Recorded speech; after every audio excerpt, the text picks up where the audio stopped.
to California. Hello friends, Michael here with California Travel Videos. Welcome. And down here at Quartzsite, Arizona, I will be conducting a series of 3 recreational vehicle traveler interviews, ostensibly loving the great outdoors, yet for some reason go down to Quartzsite, Arizona in January, a mecca for 100,000 RV travelers rendezvousing in January. So today I will start off the cuff with an extemporaneous interview of GrassRoots living. Now you might call them minimalist traveling in their pickup camper. But in these interviews, we will be delving into why they travel and the benefits that they enjoy. Now in our 17-minute interview, we will learn about why Quartzsite and the RV community, what makes you happy, being open and receptive to others, what is funny and what makes you laugh, what have you learned from one another, squirrel, I see a squirrel, and lessons learned in life. Yes, we're going to talk about life's lessons. Hi, I'm Shalane, this is Dean, and we are GrassRoots Living. And this is how we live our love. Tell us a little bit about how you found yourself here at Quartzsite. You know, how many years ago was it? I'm going to say 4 or 5 years ago, we heard about this little town called Quartzsite, and I thought, what in the world are they talking about? Yeah. So we ended up coming up here, and all we see is hundreds, looks like hundreds of thousands, I don't know that many, but there's still quite a few RVs in this big desert all around Quartzsite. Mm-hmm. And we just thought, okay, that's got to be something. And we've got to figure out why everybody's here. Yeah, and I don't remember. It's been so long since we heard about Quartzsite. I don't even remember how we heard about it. Probably YouTube, most likely. Mm-hmm. And just came down here and then learned after the first year that it's all about the circles. It's all about the people. Beautifully said. Yeah. So I guess some people say that this is the world's largest parking lot. Other people say this is Burning Man for old people. So what's your observation on what's going on down here? I actually like the second one a lot better. It is Burning Man for old people. And it's, I think it's just so cool because as you go through these deserts, you'll find these $1 million Class A's alongside a tent. A tent or a pop-up tent trailer. Old van. Yeah. Yeah, it's everybody. Yeah. And you know what it is? And I everybody think finds their spot. Yeah. They're all like-minded people is really what it is. It's a giant parking lot, I guess, yeah. It's not the, definitely not Burning Man. But I think it's, you know what it is? The appeal is the like-mindedness of the people here in the desert. And that's why, that's the appeal for us. That's a pull for us, is to come and be with other adventurers. Yeah, I remember yesterday we were at the Burger King parking lot and we saw the old van that had a hand-painted fish on the side, and I was looking at it, I was talking to my wife about it, and I looked in there and I could actually see the driver and the passenger, and I went, "Hey, dude." He was just smiling like, He's like, thanks. It's so cool to be appreciative when you consider that we all have our own idiosyncrasies or different ecosystems, but here we kind of were maybe more homogenous, would you say? Yes, because there's something that has brought us all to this one place. So we know that we all have something in common, even though we look so different from each other. There's something that brings us all here. Right. So do you find you've learned things as you get here each year, or is that things that were kind of unexpected, or how's that gelled for you? Well, for one thing, I know that we learn from the people that we meet every year. And whether it's something little like a storage trick, or whether it's something far more spiritual, deeper, more emotional, there's always something that we last glean night, from people. we never talked about it or whatever. We got into a great conversation with somebody at the fire who talked to us about cryptocurrencies, and we're like, wow. And it was like listening to a hour-long lecture. He knew what he was talking about. Yeah, it was kind of cool. And we could ask Interesting. questions. Like we've heard of it before, but we'd never really delved into it. Yeah. And you just learn stuff that you never even thought you were going to learn. So Yeah. It's so fascinating to hear from you because everything I want to talk more about those topics. You're such interesting people, and I guess that you find other people interesting also, don't you? Now, your brand, GrassRoots living. Tell us a little bit about where that came from.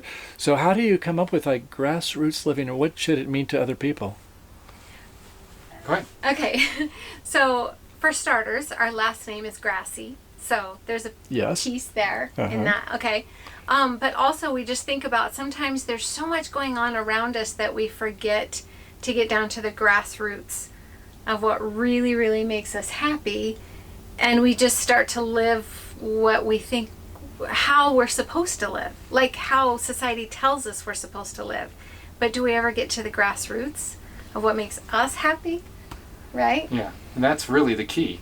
I think so many people are kind of stuck in that job that's it's providing them a big screen TV, it's providing them a car, but is it really what deep and down inside is making them happy? Right. For some and people, for, yes, you know. and we live so tiny and we live so different than other people, and we've had to kind of say, you know what, it doesn't matter that people think we're super, super weird. We've gotten down to the grassroots of what makes us happy, you know, which is adventure, exploration, spending time with each other, you know. So that's the grassroots. Yeah. Of what living this lifestyle, we've become more and more open to other people and other ideas. And we have our own fundamental spiritual and religious beliefs. But we're very open-minded and excited about other people's spiritual beliefs, you know, and what does make them happy. We're open to that. Mostly just we're excited when people do get down to the grassroots of what makes them happy. So yeah, this lifestyle was originally kind of about us doing what we wanted. Sure. It's been so eye-opening to see others. Wow, great lesson learned for all of us, isn't it? Yeah, it's kind of funny because like sometimes we'll be driving along. We do a lot of traveling, and we'll see this great big mansion, and we'll just turn to each other and we'll just kind of chuckle and go, "Oh, those poor people that live in that house has to stay in one place its entire life. Big mansion with no wheels. There's no wheels at all." And I'm sure that people, It's stuck. Yeah. I'm sure that people, when they see the tiny little truck camper that we live in, they're thinking, They're "Oh, homeless. And we've heard people hint to that, like, "Oh, You don't have a legitimate home. yeah." Right. Huh. We're homeless. And we're like, no. We choose to do what we do because we love what we do. But you do have a tiny home, don't you? We do have a very It's also on wheels. But yes, we have a tiny house, 20 foot by 8 foot. It's tiny. So when you're on the road, what gives you energy? I mean, obviously, probably the sights you see or things that are new and the people, or what do you find that's like kind of like makes you laugh? She makes me laugh. Good answer. I'm telling you, there are so many times when she'll go along, we'll be driving along down the freeway or down the interstate for a long time, and it seems like it's just about the same stuff, and then she'll see something that's so bizarre, and I'll just go, "Really?" and just start smiling because Wow. it's like going along with a little kid. She has these eyes that see things that very few other people. I get excited. I do get excited easily. And as far as what gives us energy, what gives me energy besides people is the landscape. Little animals, little anything, little animals, little trees, little flowers, gives me energy. Except Okay. for hummingbirds. Time out. COVID mask on. I'm going to get to the vulnerable question now. So, what have you learned from each other? You guys seem like you're okay getting vulnerable, so I'm going to ask you the tough question. So, what have you learned from each other that we might be able to appreciate and learn from your journey? I got this one. Go ahead, Dean. You can start anyway. Okay, so I guess I'm just a guy. I don't know, but we'll map out where we're going to go from, day to day to get a general rule of where we want to camp for the night.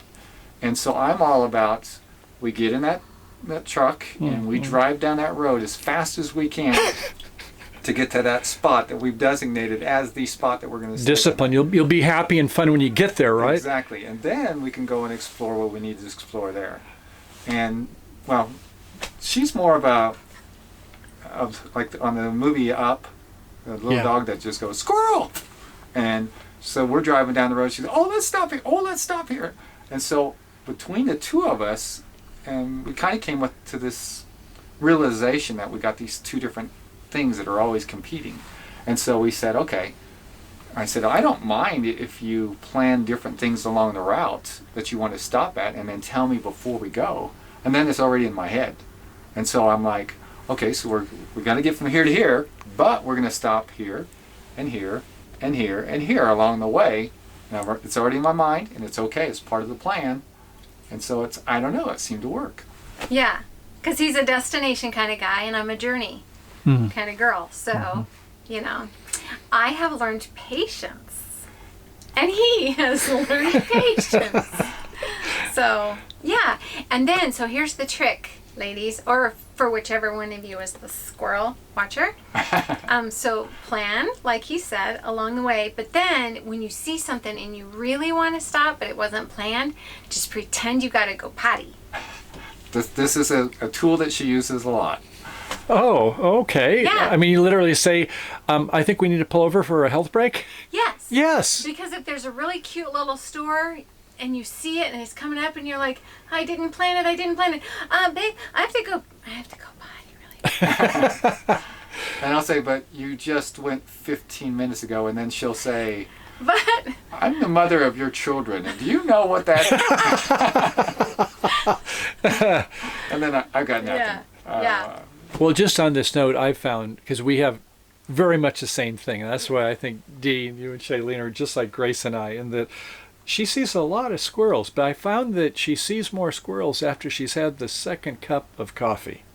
So, you know, Right. I find that there are different times of day when you might maybe want to more approach a serious subject, or, you know, it's like some things are not a good time of day, you know, when, you know, maybe it's been a tough day and we're kind of getting a little bit like, we just need some quiet time. So do you find is it you've learned is that there are better times of day to kind of work on something that's say important, like a plan on what needs to be done, where we're going next, or a fallback plan when something goes wrong? Well, you know, she's always been like this. It doesn't matter if it's morning, noon, and she doesn't drink coffee, so I don't.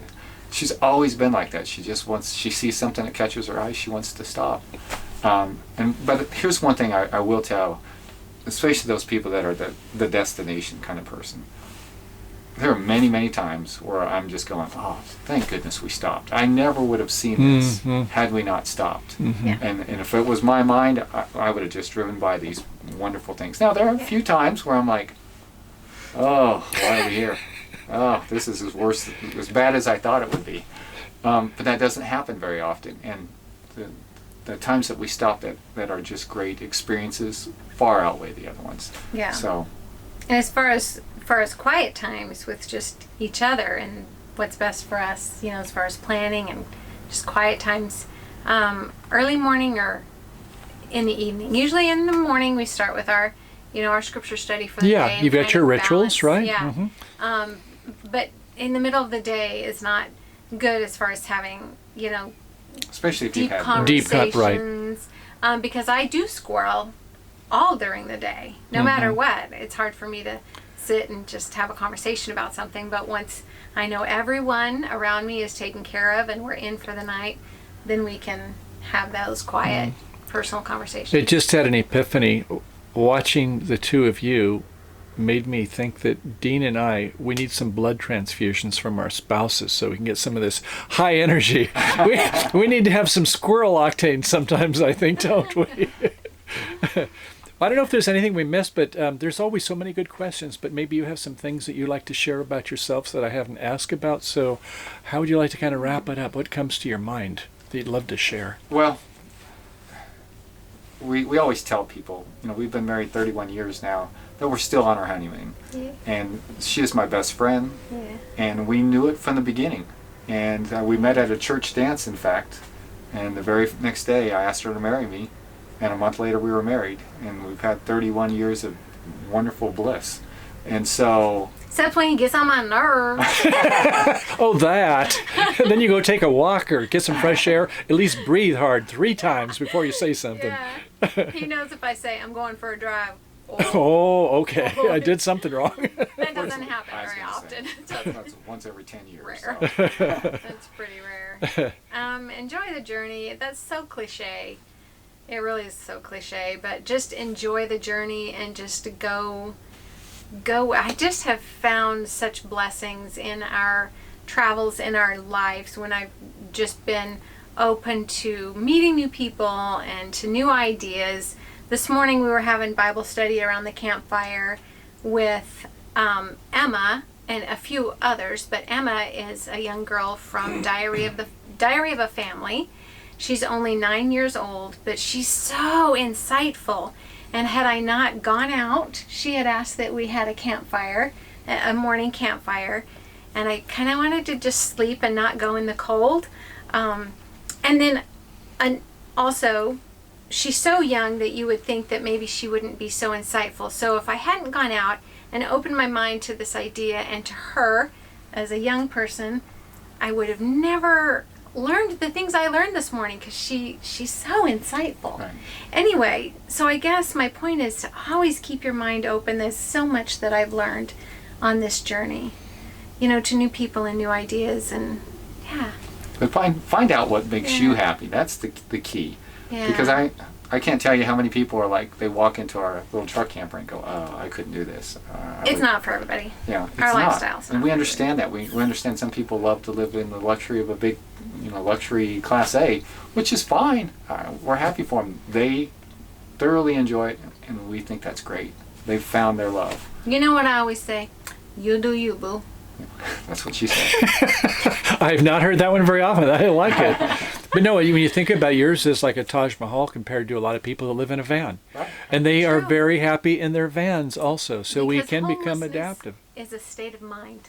'Cause there's a lot of people here right now that would be considered homeless. But they're not homeless. Not if they're choosing to live the way they live. They're very happy in that. So do you have any passions for the future? I mean, anything that like is you, well, not that you lust for, but you would kind of like say, oh, new directions or things like Well, that, either personal or... I've been to all the states, all the lower 48 states, but I've never been to Alaska and Hawaii. Yeah. And so we were going to go to Alaska last summer and close the borders on us. I'm going to do it this summer, but it doesn't look optimistic right now. But that's always going to be on my bucket list, to get up there. We wanted to last year so bad, and so Yeah. who knows, maybe we'll be caravanning together Oh, when it happens then. We'll keep you in tuned, and if you're available, and Yeah. it'd be fun to have some buddies to kind of go up there with. And that's And one thing we've missions, learned. If we can go with 5 or 6 Yeah. different Yeah. things, it would be great.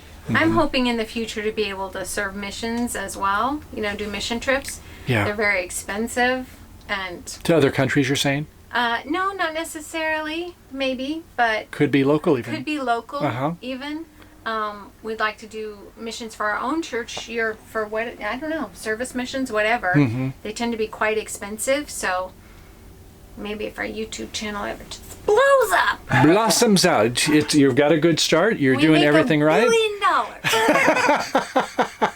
Missions. Well, it's funny. Sometimes we think there are certain prerequisites to get to the next step in our life, and it turns out it was, I would say, a false god. But it was, money is not always the answer. You know, there's a lot of things we can do.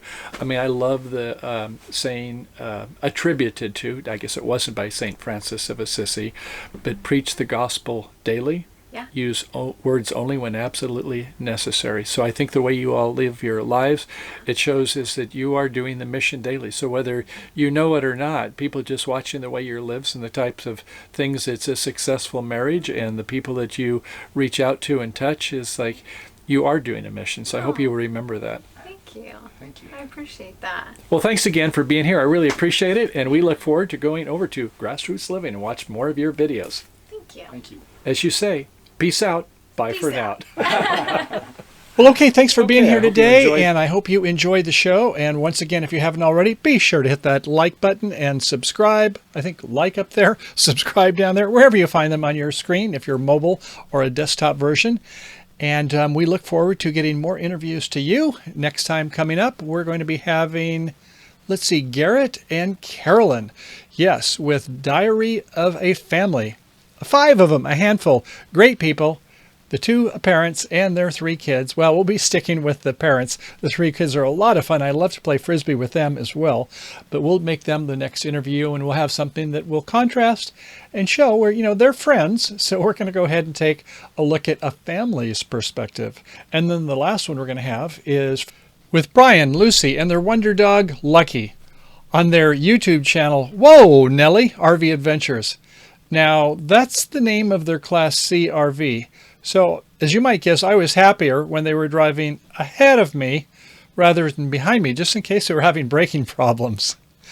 So, I hope you enjoyed the show, and at California Travel Videos, we love to share our travels with you. Our DIY, do-it-yourself tips, tricks, and traps, as well, of course, as people like us on life's journey at Quartzsite, Arizona, all around California, as well as all around the United States and beyond. So if you haven't done so already, now is that final time to go ahead and subscribe, and we look forward to your comments and appreciate your likes. So until next time, happy trails to you until we meet again. Peace out. Bye for now. Friends, thank you for watching.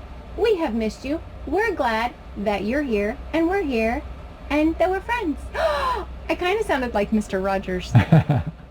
He's cool. Are we done? We're done. Okay. Until next time, this is Grassroots Living, reminding you to get down to the grassroots of what makes you happy and live your love. We're thinking of you. We'll see you next week. Peace out. Have you been to California? Seen the sights and people there?